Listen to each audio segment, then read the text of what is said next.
So look, I think I've been batting well ever since we came from England here, and even in the practice games I've been batting well, and there was a lot of confidence from what happened in the last game. I think I was a little late. I was probably not ready for the ball and was a little late on the ball.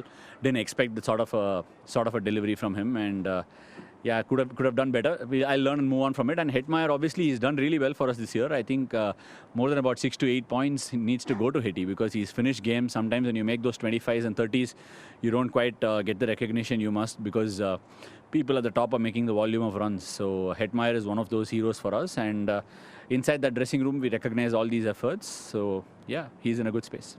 So there are 24 deliveries that I am allowed to bowl in a game, and sometimes I've kept on repeating this again and again. To look to go for wickets is not something that you can do in a T20 game. You have to play the situation of the game.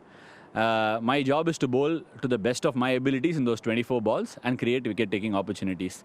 So sometimes I feel it is too lopsided in terms of trying to, you can't put a short leg, you can't put a slip, you can't look to attack and try and get a wicket. So I think the way the ball's coming out and the way I'm bowling, I'm extremely satisfied and happy with where I'm standing. Look, I think it's definitely not a personal battle or a one-on-one battle, and I wouldn't deem it like that at all.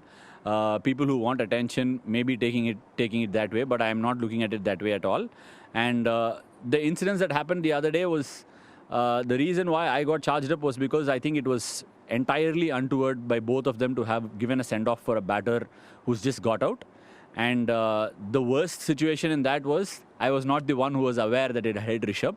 So I just felt like they had already decided that they were going to have a go. And that is one of the reasons why I said the words that were used were not in the right direction and not in the right space. But beyond that, I think we need to understand that culturally everybody is different, right? The way people are taught to play cricket in England and in India and the way one thinks is completely different. So I wouldn't say there is anybody that's wrong here. It is just that, the sort of way the game was played in 1940s cannot be the same way that you want somebody else to apply it. And my one line and my 2 cents to this is, I'm sure you like to play the game the way you want to play, but do not expect that if that is not within the laws of the game and, have a go at them for unnecessary reasons. That is my take. That's it. No, I think as the rule states that if the ball is pitching behind the stumps, I think the ball landed behind the stumps, so I think it was deemed a wide because of that.